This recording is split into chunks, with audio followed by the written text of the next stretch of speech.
Bonjour et bienvenue, c'est vendredi 14 h au sommaire. Cette semaine, les invisibles. Des adolescents confrontés à leurs angoisses et leur solitude au sein de leur propre famille.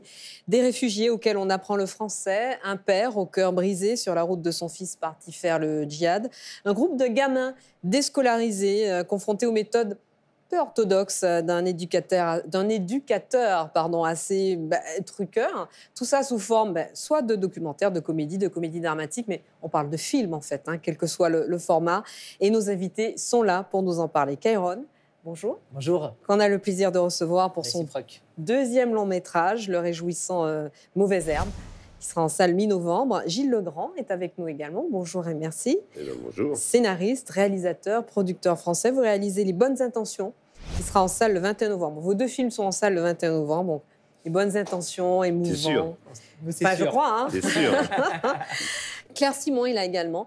Bonjour et merci. Bonjour. Avec le non moins émouvant Première Solitude au pluriel. Et donc là, c'est un film, mais plutôt sous la forme documentaire. Et puis, last but not least, le réalisateur Mohamed Banatia. Bonjour et merci. Avec Mon chers enfants. Alors là, petite merveille de sensibilité. On parlera aussi du film Cinéma de la semaine que nous présentera Anne Le Boulch, sans oublier notre story signée Alex Simard. Mais d'abord, mes deux coups de cœur de la semaine parmi les sorties cinéma de cette semaine. Alors lâchez tout et courez voir le dernier film de la réalisatrice italienne Alice Rohrwacher. Le film s'appelle Lazzaro Felice, heureux comme Lazaro en français. 2h10 de beauté, de poésie pure, dans une Italie hors du temps, un pays rural, pauvre, où l'on vit durement en situation de servage, sous la férule d'une marquise, à la vie aussi désaccordée que le piano que l'on entend parfois, où deux familles nombreuses, survivant dans des corps de ferme, se disputent une ampoule pour pouvoir s'éclairer le soir et guetter l'arrivée du loup. Dans ce concentré d'adversité, s'avance un bienheureux, c'est Lazare, qui devra, comme dans la Bible, mourir et renaître pour sauver le monde de lui-même. Le deuxième coup de cœur de la semaine, c'est le film Family Film, film tchèque signé Olmo Omerzu. Que se passe-t-il, Kairon? Que se passe-t-il dans une famille tout à fait banale, vivant plutôt confortablement? Il y a papa, il y a maman, il y a deux ados qui vont bien, il y a un chien. Mais que se passe-t-il quand les deux parents quittent la maison pour une croisière en amoureux et laissent à leurs enfants un compte en banque bien garni, avec des consignes bien précises? À votre avis, ça se passe bien ou pas? Ça je l'ai vécu. Et tout s'est bien passé. Vous avez fait vos devoirs, vous êtes brossé les dents 3 fois par jour. Sincèrement, c'était l'année de mon bac. Mes parents sont partis en vacances pendant la semaine du bac et je ne l'ai pas passé. Et ils m'en veulent encore aujourd'hui. Oui, c'est un peu ce qui se passe aussi dans Family Film. On regarde les deux bandes annonces. Jak dorazíme, tak se ozveme, jo? My to zvládne, mami. Tak si to tady užijte, ale všeho s mírou.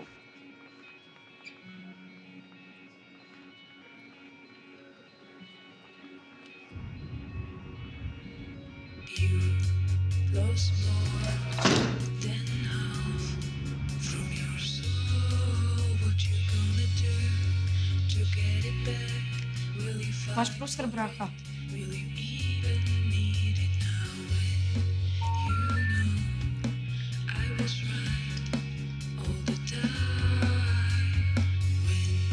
Oni se ozvou, neboj.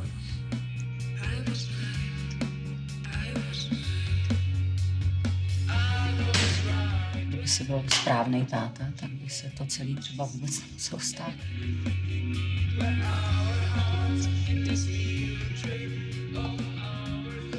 A jak si to představuješ? Postaráš se o svoji rodinu?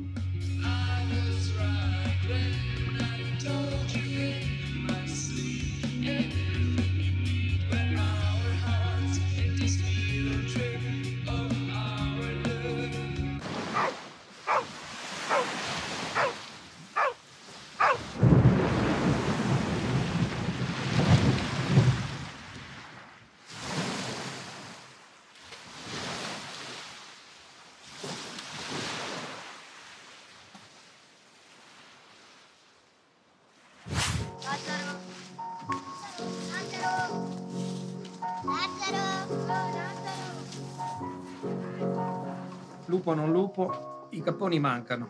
E così, anche per questo mese, il debito aumenta. Anche questo mese non ho lavorato per niente. Gli esseri umani sono come bestie, animali. Io sfrutto loro e loro sfruttano quel pover'uomo. Ma magari lui non sfrutta nessuno. Questo proprio non è possibile.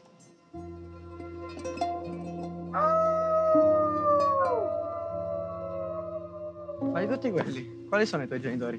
Non lo so. C'è la nonna. E questo non è vero. Tu hai me. Avete visto il marchesino? No. Io ti dono quest'arma, con cui affronteremo tutte le marchese della terra. No, dico la scuola. La scuola è roba per signori. A scuola ci vanno tutti. Avanzare! Avanzare! Cercavo gli altri. Si sono trasferiti? È da tanto. Ma dove andate? In città. Lazzaro! Tu vieni con noi, vero? Certo. Perché non c'è più nessuno all'inviolata? Un grande inganno per celare ogni mutamento sociale a questa povera gente e riduzione in schiavitù di 54 contadini, tra cui donne.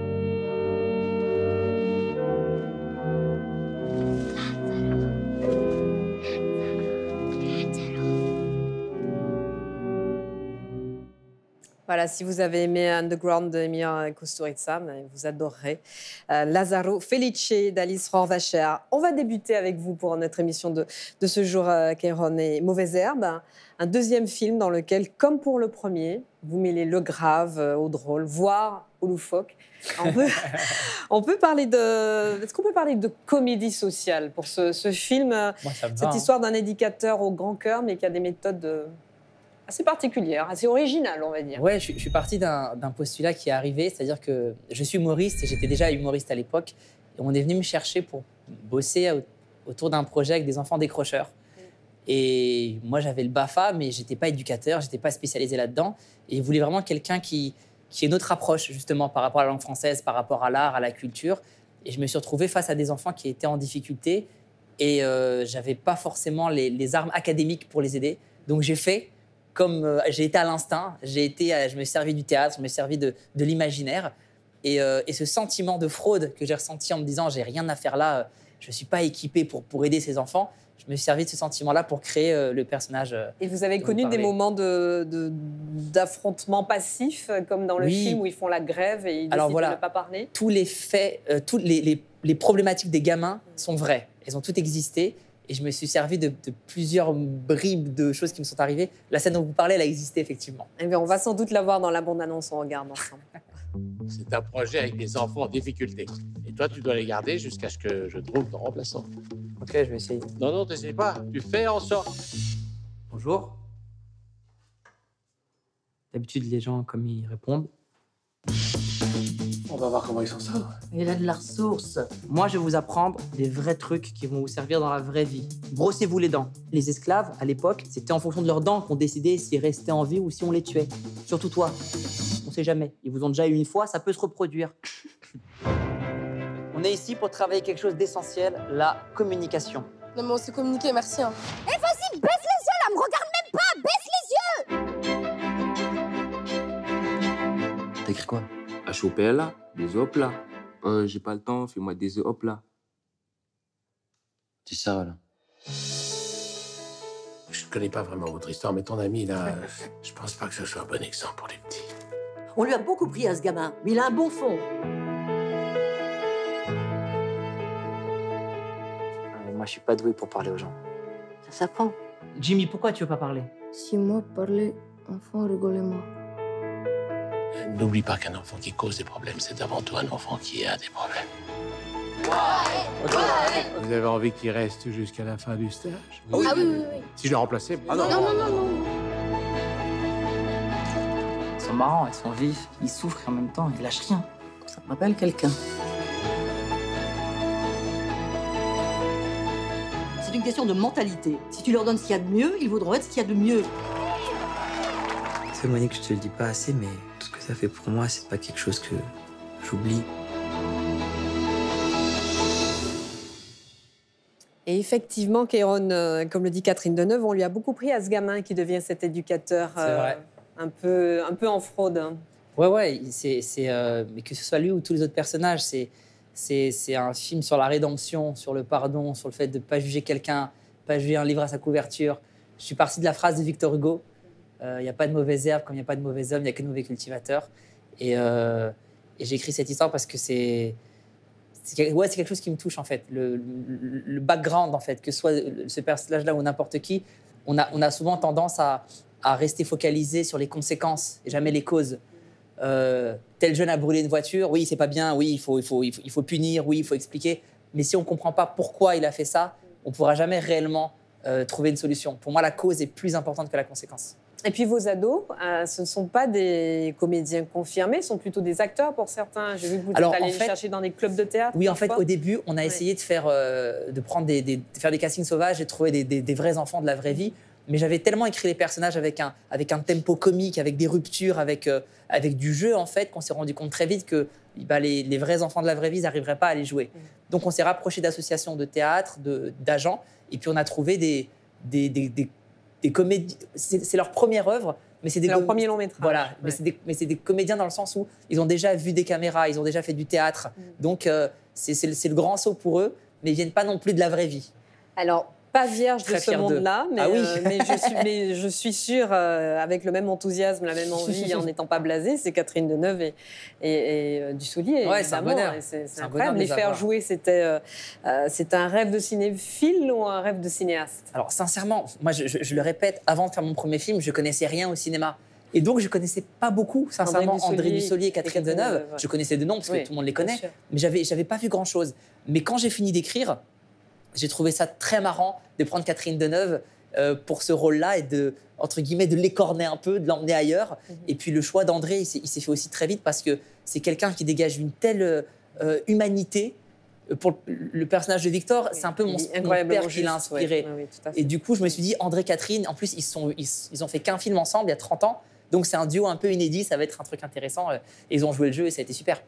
Mauvaise herbe, en salle à partir du 21 novembre. Claire Simon, ces jeunes, ils auraient pu être finalement ceux que vous interviewez ou que vous suivez plutôt, que vous laissez s'interviewer les uns les autres, des jeunes qui sont dans la vraie vie et que vous filmez dans Première Solitude. Bon, les problématiques ne sont pas tellement différentes entre la réalité que vous filmez et la fiction de Kairon.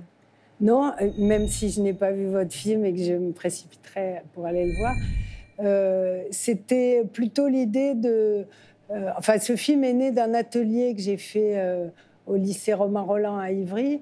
Et plutôt que d'interviewer les élèves, j'ai eu envie avec eux, et eux aussi ont eu envie, qu'ils se racontent leur vie, parce qu'ils faisaient partie d'un atelier cinéma, donc ils ne se connaissaient pas très bien.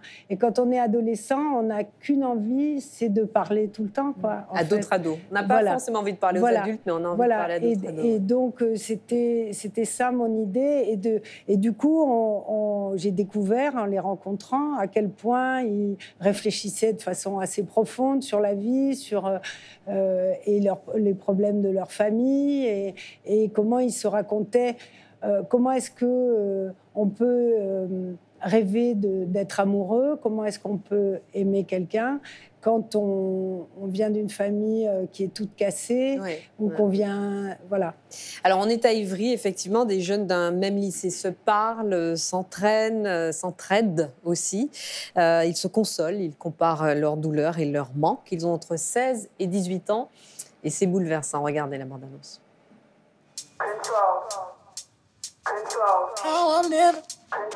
Je sais qui je veux devenir, mais je sais pas qui je vais être en fait. T'as peur de l'avenir. Ouais. Et toi, tu veux pas aimer?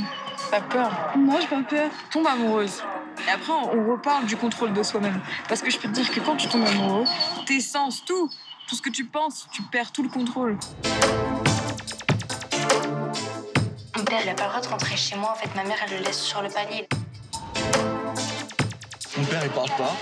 Il n'est pas présent. Il est solitaire. Avec ma mère, parfois on mange pas ensemble. On mange chacun de notre côté. Je t'avais dit que j'étais adoptée avec mon frère ou pas? Ouais. Enfin, j'ai peur de redevenir seule plutôt.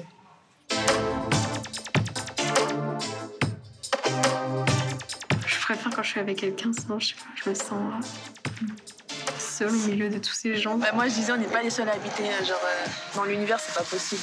Mais t'as vu comment c'est grand?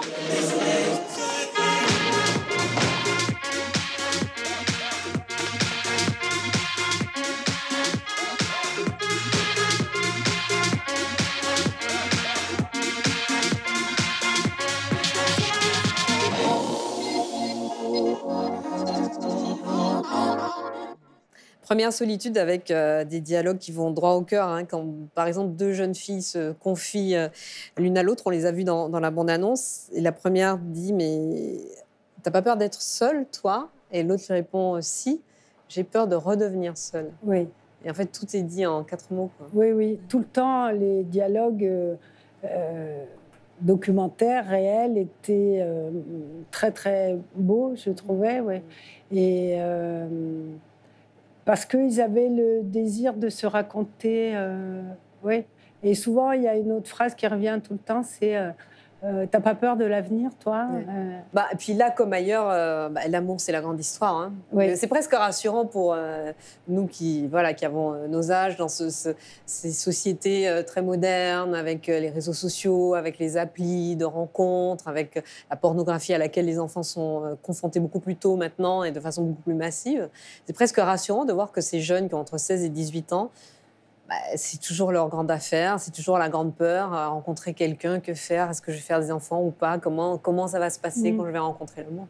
Oui, oui, et évidemment, la question qui est très intéressante, c'est que depuis, disons, je sais pas, 30-40 ans, où quelque chose a changé dans les rapports de couple et tout ça, où on se sépare plus facilement, où il y a beaucoup de familles monoparentales, etc. Donc, comment... quand même, on tombe amoureux à 16, 17, 18 ans, et comment on croit à l'amour quand on voit que les parents se disent pas bonjour dans la rue, etc. Donc, c'est cette question qui se pose et qu'on se pose avec eux, quoi. Absolument. Mohamed Benattia, on parle d'adolescence avec Première solitude, comme dans votre film. Et finalement, ce qui m'a frappé dans les deux, c'est qu'on soit né vous parliez de l'émancipation, qu'on soit né dans un pays différent de celui de ses parents, ou comme certains de ses élèves de Première solitude, ou qu'on soit né dans le même pays que ses parents, comme Samy dans votre film, et son père et sa mère, l'adolescence, c'est quand même toujours le moment où l'on n'arrive pas... Il y a un moment d'incommunicabilité où finalement on envoie promener l'éducation de ses parents et leurs rêves et leurs valeurs. Oui, c'est un moment très fragile. Et... par rapport au sujet, en tout cas, puisque on me dit souvent que ça parle, on s'attend en tout cas à ce que ça parle d'EDH, et puis on se rend compte que ça parle de famille, que ça parle d'adolescence, que ça parle de sexualité, d'un couple, de paternité, voilà. Donc c'est large, mais pour revenir à la question de l'adolescence, ils sont eux-mêmes dans un désarroi, ils n'arrivent même pas à mettre des mots sur ce qu'ils peuvent ressentir. Donc voilà. Mon fils, c'est toute ma vie, dit Riyad, le personnage du père. Et en fait, tout est dans cette phrase, toute la pudeur de cet homme qui souffre en silence, qui attend en silence, qui voudrait rattraper ce fils, le retenir contre lui, et qui en même temps le laisse échapper. C'est un homme qui arrive à un certain âge où il revoit en arrière les choix qu'il a faits. C'est pas un intellectuel, il a eu une vision peut-être un peu simpliste que ça pouvait être une vie ou un bonheur. Oui. Donc il s'est donné un travail. Il veut que son fils ait un travail, qu'il se marie, voilà, qu'il ait des enfants. Enfin, ça, c'est beaucoup de parents dans le monde entier. Voilà, exactement. Mais là où c'est un peu différent, en tout cas, je le crois, c'est que ici, c'est le personnage principal. C'est-à-dire que la première étape qui est un peu violente, c'est la retraite, et puis après, la disparition du fils.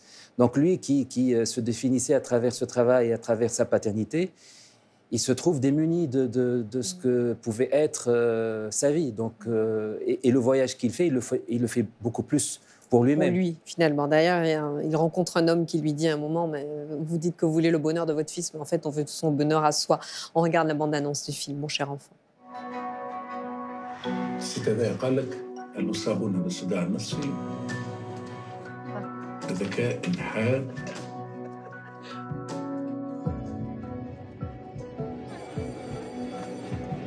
انت مثلا راسي يوجع علاش يا حسن؟ ما عرفتش علاش راسي يوجع.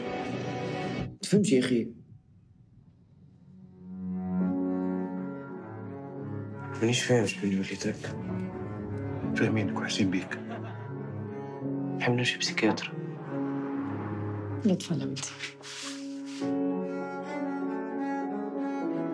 بالك شي نعم ضل صارت كندا رانا. على شنو؟ كاع القرايه غادي. وكيفاه الفلوس؟ صبر خير بابا. صباح الخير. اخي وين هو؟ هز كل شيء ما خلى حتى حاجه.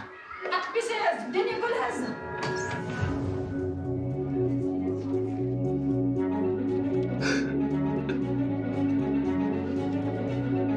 ايش تحكي؟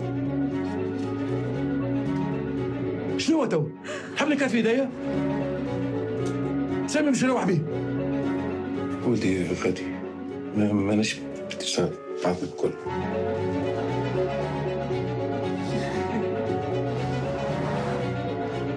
ولدي كل شيء في حياتي.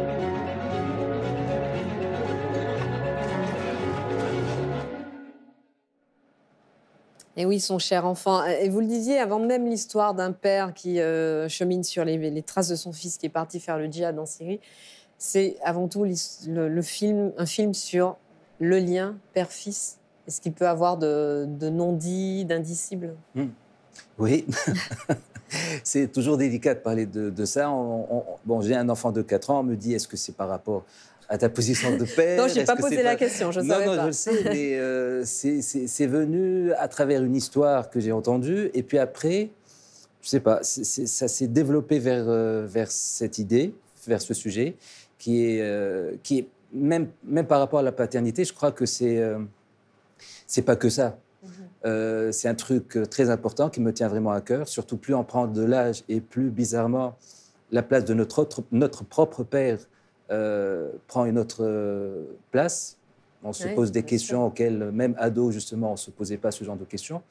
Mais le film, je crois que ça parle c'est bête de dire, mais c'est une quête de sens, d'une certaine manière. Tout à fait. Gilles Legrand, on parlait tout à l'heure avec Hérode du rôle des éducateurs. Alors avec vous, on est dans une autre forme d'altruisme, avec les bonnes intentions, celui d'une Agnès Jaoui, mère au grand cœur, militante au service des réfugiés, qui donne des cours de français. Mais voilà, elle est pleine de bonnes intentions. Je disais, c'est celle qui fait la morale le soir de Noël, c'est celle qui fait la morale lors des déjeuners le dimanche, parce qu'elle estime qu'on n'en fait jamais assez pour les autres. Mais bon, les bonnes intentions, ça ne suffit pas à changer le monde. Non, moi j'ai voulu m'amuser et enfin d'abord rendre hommage à tous ces gens qui travaillent pour les autres. Mais j'ai écouté Karen tout à l'heure, je trouve que il y a beaucoup de choses en commun dans nos films, manifestement. Mais rendre hommage à tous ces gens, mais j'avais envie d'en rire aussi. Ah oui, parce qu'il y a des scènes extrêmement drôles. Hein. Oui. D'ailleurs, chacun est le cliché de l'autre.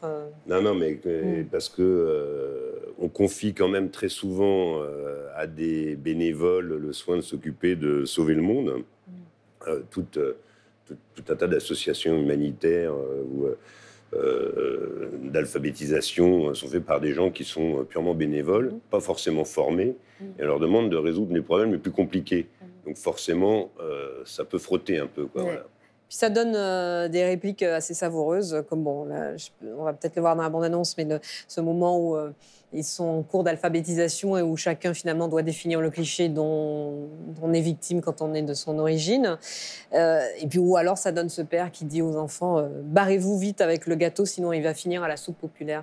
Regardez la bande-annonce.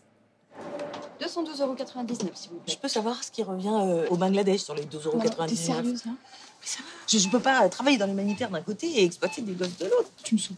Franchement, je sais même pas c'est où le plan de Daesh. Bonjour madame, je donne des cours de français et... Moi, je vois notre femme de ménage, une petite malgache. Mais pourquoi petite elle est naine?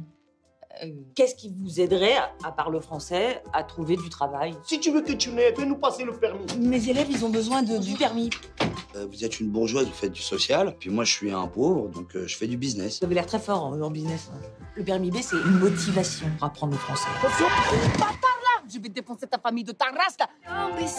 Mes élèves, ils jouent leur avenir. Ça fait des mois que je leur dis de se battre. Essayez de comprendre. Je t'inquiète plus pour eux que pour nous. Évidemment que je m'inquiète pas pour vous, vous manquez de rien. On manque un peu d'une mère quand même.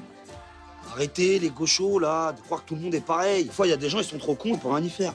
J'ai l'impression que je suis en train de perdre le plus important. Et c'est quoi le plus important? Au début, t'étais très heureux quand on partait à l'autre bout du monde, donner des sacs de bouffe. Mais vous, Isabelle, qu'est-ce que vous préférez? La reconnaissance ou l'amour? Et puis il y a ce moment où Agnès Jaoui, confrontée à ses enfants, donc qui lui disent mais il nous manque une mère en fait, on aimerait bien avoir une mère. Elle répond mais qu'est-ce que c'est une mère? Pour toi, une mère, c'est quelqu'un qui te donne l'exemple. Bah oui. C'est une des répliques pivots du film. Ouais, j'espère que ça fait mouche, ouais, c'est ça. Enfin, on est là pour montrer l'exemple à nos enfants et il faut éviter de se gourer. Enfin, il nous arrive de nous tromper, mais... Oui, ça c'est assez garanti en général. Ouais. On se trompe la plupart du temps. Mais est-ce que, alors je pose la question à tous les quatre, puisque vous avez travaillé tous les quatre sur, sur la jeunesse, sur l'émancipation, sur le passage à l'âge adulte, est-ce que finalement les adultes ne passent pas trop de temps à vouloir être exemplaires et oublient à un moment simplement de vivre les instants, d'être proches, quoi, Kéron? Je crois. Pardon. Je sais pas. Mais en allez-y, tout cas, allez-y. par rapport à ce que vous dites, c'est vrai qu'il faut être l'exemple, mais il faut aussi qu'on arrête de se sentir coupable, parce qu'à force de vouloir être tout le temps exemplaire, on finit par être, je sais pas, un peu cynique ou je sais pas. Hein. Mais en tout cas, ça serait bien de déculpabiliser. C'est ce qui ce qui se passe avec cette Mais fois. elle n'est déculpabiliser pas par du tout rapport exemplaire. Elle est au contraire, elle fait ce qu'elle... Elle prend son pied à s'occuper des autres, parce que ça lui ramène de l'amour, l'amour qu'elle... La reconnaissance, voilà, ça remplit sa vie. Tout, voilà, peut-être c'est quelqu'un qui n'a pas été beaucoup aimé par sa mère. Donc elle fait que ce qu'elle veut, et c'est les autres qui lui reprochent. Et évidemment, parce que c'est un personnage relativement insupportable au début du film, parce qu'elle donne des leçons à tout le monde. On a vu là dans la bande-annonce, elle parle de la petite malgache. C'est vrai qu'on a tendance à dire, tiens, j'ai rencontré une petite chinoise. Il n'y a pas de raison. Non, mais on est assez d'accord. Il n'y a pas de raison de dire petite chinoise, ou petite malgache, ou petit sri-lankais. Un petit arabe, pas plus petit que... Il y a un échange d'ailleurs avec son mari qui lui dit mais arrête, ils n'ont rien fait de mal. Elle dit oui, mais ils n'ont rien fait de bien. Rien fait de bien non plus, oui. En fait, mais donc c'est un personnage qui est... Loin d'être exemplaire. Oui, et puis qui est assez fatigant, quoi, mais qui va au bout de ses trucs et qui est pleine de bonnes intentions. C'est elle qui a raison, je veux dire, Kéron, elle au moins elle fait quelque chose. Sur l'exemplarité. Oui, non, sur l'exemplarité. Moi, j'ai pas d'enfants, mais je travaille avec beaucoup d'enfants, et je pense qu'en fait, on essaie d'être exemplaire parce qu'on a peur que nos enfants tombent. Donc on se dit en étant exemplaire, ils vont suivre le chemin qu'ils sont censés suivre en nous observant, et ils vont pas tomber, ils vont pas avoir mal. Mais un humain qui n'a pas eu mal, c'est pas un humain qui est prêt à affronter la vraie vie. Donc il faut leur faire confiance, il faut leur donner toutes les armes. Il y a un proverbe que j'adore en Afrique. Ils disent qu'un enfant, il appartient à ses parents seulement les 9 mois durant lesquels il est dans le ventre de sa mère. Une fois qu'il sort, il appartient à tout le monde et on est tous les parents de cet enfant. Et je pense qu'il faut faire confiance en la prochaine génération et leur donner envie de faire mieux et les laisser tomber. C'est normal de tomber. Puis on se met la pression pour être exemplaire, Claire Simon, mais en fait, ils font leur route. Ils font leur propre chemin. Ils font leur route et puis c'est aussi bien que les enfants, à un moment, ils pensent que ça fait partie de la vie de penser que ses parents ont raté leur vie. Parce que c'est comme ça qu'on... c'est mieux, hein. C'est mieux pour les dépasser. C'est comme ça qu'on avance, quoi. Ben oui. On peut faire que mieux. Et après, bien sûr, comme vous l'avez dit, tout d'un coup, on regarde ses parents, on regarde ce qu'ils ont fait, etc. Et on s'aperçoit qu'on s'était complètement gouré. Mais c'est le moment de passage, comme ça. Ouais, c'est bien de trouver ses parents nuls à un moment. Et oui, voilà, c'est important. Oui. Merci à tous les quatre. Vous restez avec nous. On enchaîne avec le film e-cinéma de la semaine, puisqu'on est sur la plateforme e-cinéma.com. Le film de la semaine, on en parle avec Anne Le Boulch dans un instant. Il s'appelle L'Animal. On en regarde la bande-annonce.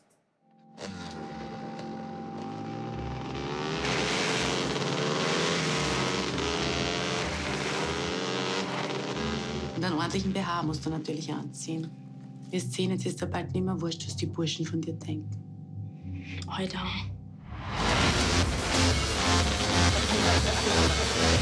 Was ist? Ich will nicht mehr nur den Haare, sondern ich will mit dir zusammen sein.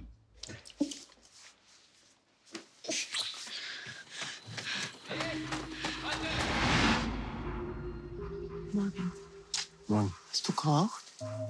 Nein, sicher nicht. Ich verstehe echt nicht, warum du mit lauter Wichsern umeinander hängst, komm. Ist gar nicht wie die. Du musst aufpassen, weil sonst wirst du irgendwann selber ein Wichser. Wo warst du gestern? Ich habe gesagt, dass ich lernen muss. Verarsch mich nicht, wo warst du?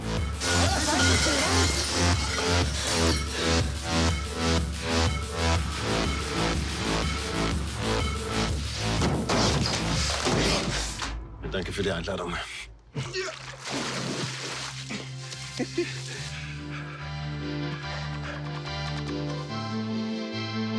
Was heißt das? Stirb und werde. Ich glaube, das hat eigentlich alles mit Angst zu tun. Also, dass man nur frei sein kann, wenn man seine Angst überwindet.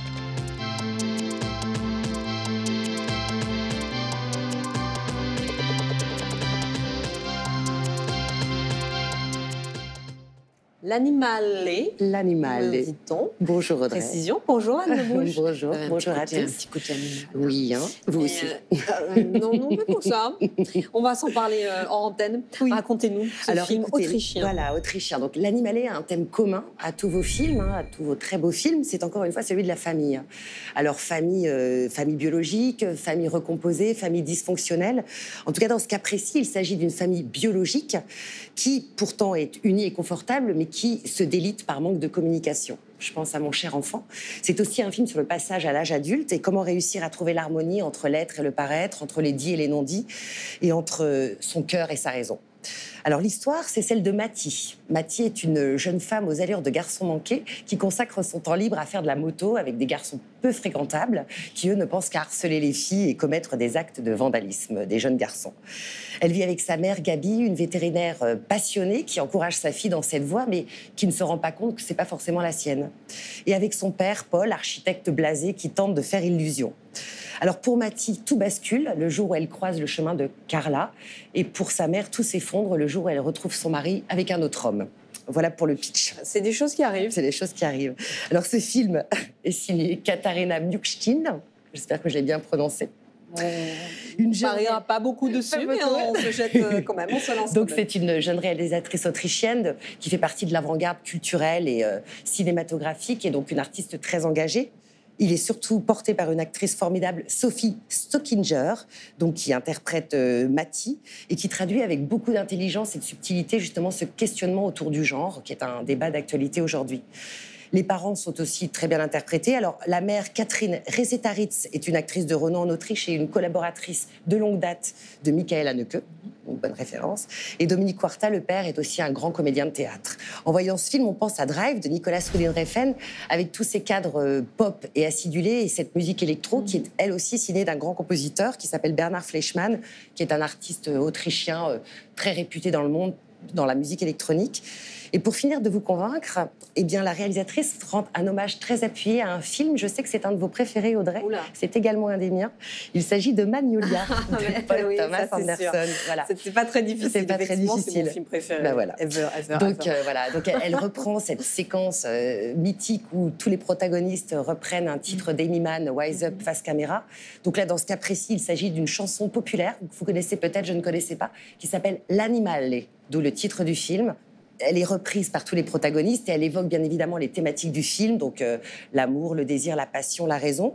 Et donc elle dit, en gros, je vous ai traduit 2-3 phrases, cet animal qui est en moi et prend toujours le dessus et qui me rend esclave de mes passions, mais la vie n'est pas si dure si je peux renaître. Bref, comment nous dépasser en laissant de côté nos contraintes familiales, sociales et politiques pour enfin parvenir à être nous-mêmes et jouir sans entrave, c'est ce que raconte ce film, une véritable ode à l'émancipation que je vous recommande chaudement. Merci beaucoup Anne. Voilà. On va découvrir L'Animale sur icinema.com dès ce vendredi. Merci à tous de rester avec nous. L'actualité cinéma de la semaine, les rendez-vous à ne pas manquer. Alex Simard sait tout de tout cela et il nous le raconte à sa façon dans la story de la semaine. Le grand enjeu du festival, c'est toujours de faire partager notre passion du documentaire sur l'homme. C'est ce qu'avait voulu Rouch dès le départ. Notre festival, c'est d'aller voir à travers le monde comment les gens vivent, comment les gens se débrouillent avec l'existence. C'est peut-être ici que j'ai vu les premiers films, à l'époque ethnographique, dit ethnographique de ma vie. Êtes-vous heureux? Il m'a dit qu'est-ce que ça peut vous foutre. S'il vous plaît, êtes-vous heureux? N'ayez pas peur, on ne veut pas vous faire de mal. Moi, c'est la première fois que je venais dans ce festival. Je ne connaissais pas avant. En fait, j'ai découvert ça avec l'école où j'étudie. Esthétiquement, c'était assez intéressant. Le travail de Super 8 était original. Voilà, une belle découverte. Mais ça, je trouve que c'est ce qui caractérise aussi tes univers. L'idée, c'était de rendre vivant la boutique, de faire en sorte que les cinéphiles rencontrent les réalisateurs qu'ils admirent et qu'il y ait un échange. Et puis aussi, tout simplement, un moment de dédicace où le cinéphile va rencontrer son réalisateur, échanger, glisser peut-être une petite carte, lui demander des conseils. C'est quelqu'un qui n'a pas peur du ridicule, en fait, qui n'a pas peur du grotesque et qui va à fond dans l'émotion, en fait, droit. Tout simplement, Yann, c'est un client de la boutique, donc c'est quelqu'un qui vient, et je sais que c'est quelqu'un d'adorable, qui est très cinéphile, et puis humainement, pour moi, c'est très important d'accueillir des gens qui sont, des gens qui sont charmants et qu'on aurait envie d'inviter chez soi. Potemkin a distribué mon premier film, il a édité en DVD Blu-ray. Donc voilà, il y a quelque chose d'émouvant de revenir dans cette boutique. C'est un appel à la passion. C'est un festival qui existe depuis maintenant 13 ans et son ambition depuis toujours et qui perdure, c'est vraiment de montrer aux spectateurs français que le cinéma coréen, ça ne se résume pas au polar et au film d'auteur de Bong Joon-ho finalement. Et puis chaque année, on a de nouvelles personnes qui nous découvrent. Qui en découvrent un peu plus sur le cinéma coréen et qui nous disent j'avais jamais vu de film coréen ou je pensais que les films coréens c'était que des polars. On était venus parce qu'en fait on aime beaucoup le cinéma coréen. Même quand c'est raté, c'est bien. Voilà, c'est fini pour aujourd'hui. Merci à mes invités. Merci à tous. Merci Anne, très chère Anne. On retrouve la semaine prochaine Stéphane Charbit qui va nous présenter le film de la semaine. Vendredi 14h, à voir toute la semaine sur notre plateforme icinema.com. On se retrouve pour une nouvelle émission vendredi prochain. D'ici là, bon film au pluriel sur icinema.com. Merci, au revoir.